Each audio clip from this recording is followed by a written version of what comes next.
नमस्कार, मैं हूं विजय विद्रोही। पश्चिम बंगाल में विधानसभा चुनाव 6 महीने बाद होने हैं। चुनाव किस कदर हिंसक होंगे, इसका आभास तेजी से होने लगा है।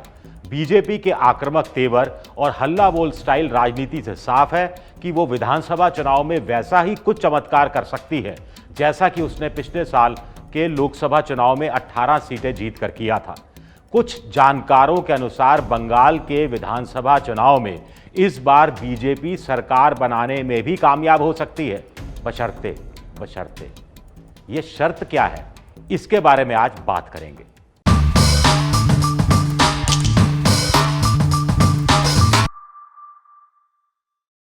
...2019 के लोकसभा चुनाव में बीजेपी को वहां की 42 लोकसभा सीटों में से 18 सीटें मिली थी।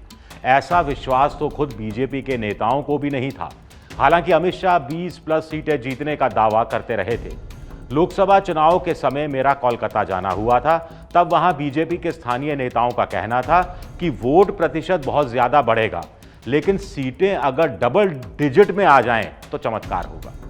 आमतौर पर दिल्ली से कोलकाता गए नेता भी 8-9 सीटों से ज्यादा बढ़ने को तैयार नहीं दिखते थे, लेकिन बीजेपी ने करीब 40-41% वोट के साथ 18 सीटों पर जीत हासिल की थी। ममता बनर्जी को 44% वोट के साथ 22 सीटें मिली थी। उसके बाद से ही बीजेपी में नया उत्साह आया था। उसका कार्यकर्ता ममता के कार्यकर्ता को मुंह तोड़ जवाब देने लगा था। उसके बाद से ही बीजेपी और तृणमूल कांग्रेस के बीच हिंसा का नया दौर शुरू हुआ था। अगले साल अप्रैल मई में होने वाले विधानसभा चुनाव में क्या होगा, आज की तारीख में कहना कठिन है, लेकिन इतना जरूर तय है कि मुख्य मुकाबला ममता बनर्जी और बीजेपी के बीच ही होगा। कांग्रेस और वाम दल दूर दूर तक नजर नहीं आ रहे हैं। हाल ही में कांग्रेस के एक नेता से बात हुई तो उनका कहना था कि अगर बंगाल में कांग्रेस और वाम दल अलग अलग चुनाव लड़े तो बीजेपी बंगाल में सत्ता में आ जाएगी। उनके अनुसार ममता बनर्जी की पार्टी 100 सीटों के आसपास ही सिमट कर रह जाएगी। वाम दलों के हिस्से 20 सीटें आएंगी और कांग्रेस इसकी आधी यानी 10 में सिमट जाएगी। जानकार भी बताते हैं कि ममता बनर्जी की निजी लोकप्रियता बनी हुई है, लेकिन उनकी पार्टी के कार्यकर्ताओं के भ्रष्टाचार से आम जनता त्रस्त हो चुकी है। हाल ही में आए तूफान के समय तिरपाल से लेकर राहत की राशन सामग्री में गड़बड़ी का आरोप लगाया गया। ममता बनर्जी की पकड़ कमजोर पड़ती जा रही है। इस बीच ममता ने मुस्लिम प्रेम से खुद को कुछ अलग किया है, कुछ दूर किया है। दुर्गा पूजा के लिए लगने वाले पंडालों को 25,000 की जगह 50,000 रुपये देने की बात हो रही है। 8,000 ब्राह्मणों को 1,000 रुपया प्रतिमाह देने की घोषणा की गई है। जानकारों का यह भी कहना है कि प्रशांत किशोर की सलाह पर ममता ने अपनी चुनावी रणनीति जरूर बदली है, लेकिन अब बहुत देर हो चुकी है। रही सही कसर कोरोना ने पूरी कर दी है। कोरोना से निपटने में ममता सरकार फेल हुई है, ऐसा आरोप पूरा विपक्ष लगा रहा है। नुकसान की भरपाई के लिए ममता ने रेहड़ी पटरी वालों को 1,000 रुपया प्रतिमाह देने की बात की है, लेकिन धरातल पर कहानी कुछ और ही है। अलबत्ता हम बात कर रहे थे कांग्रेस के नेता की। उनका यह भी कहना था कि कांग्रेस और वाम दलों को मिलकर चुनाव लड़ना चाहिए।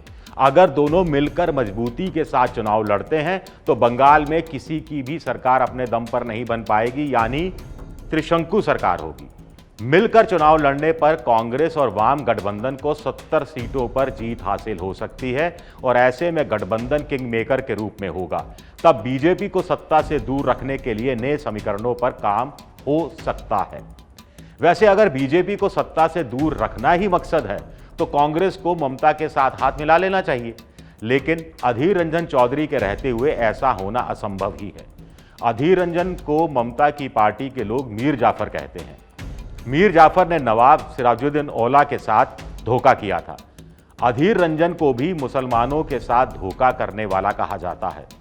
उधर बीजेपी उग्र हिंदुत्व को आधार बना रही है, ममता के मुस्लिम तुष्टीकरण को हथियार बना रही है। बीजेपी ने तेजस्वी सूर्या जैसे युवा नेता को भी चुनाव मैदान में उतार अपने सारे पत्ते अभी से खोल दिए हैं। राज्यपाल जगदीप धनखड़ के अब तब आने वाले बयान भी बीजेपी की एक तरह से मदद ही कर रहे हैं। बीजेपी नेताओं को लगता है कि लोकसभा चुनाव के समय बना माहौल जीत का आधार तैयार कर चुका है और महाविजय की इमारत खड़ा करना बाकी है। कांग्रेस नेता की अगर माने तो ऐसा संभव भी है, बशर्ते। मैंने आपसे कहा बशर्ते। एबीपी न्यूज आपको रखे आगे।